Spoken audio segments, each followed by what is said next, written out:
Helo, fy enw yw PC James. Rwy'n swyddog heddlu cymunedol ysgolion yn union fel yr un sy'n ymweld â'ch ysgol chi.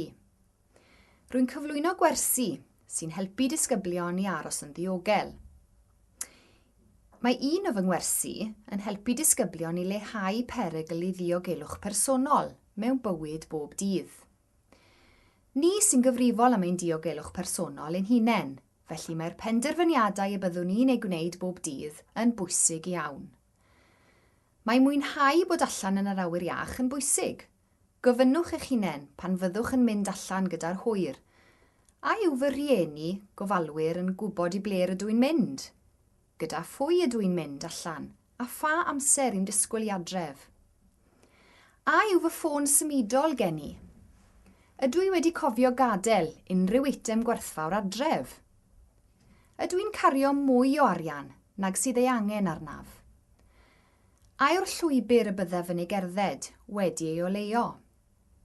Ydw i'n cerdded ar ochr y ffordd sy'n gwynebu'r traffig? Mae meddwl ymlaen llaw yn golygu eich bod yn cynllunio ar gyfer eich diogelwch personol.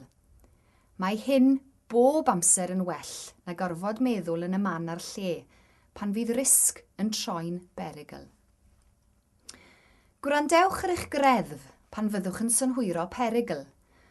Os bydd teimlad rhyfedd gennych am rywun neu rywbeth, peidiwch ei anwybyddu. Gweithredwch arno yn syth. Symudwch i le diogelach. Dywedwch wrth oedolyn yr ydych yn ymddiried ynddo. Reportiwch eich ofnau i'r heddlu. Eich llais yw un o'r ffyrdd gorau sydd gennych i amddiffyn eich hunain. Peidiwch â theimlo embaras i wneud cymaint o sŵn ag y gallwch mwyn tynnu sylw. Gweidwch nerth eich pen gan roi cyfarwyddyd penodol, megis, ffoniwch yr heddlu. Peidiwch byth â bod ag ofn galw'r heddlu ar 999, os teimlwch fod trosedd wedi cael ei chyflawni, neu ar fin cael ei chyflawni.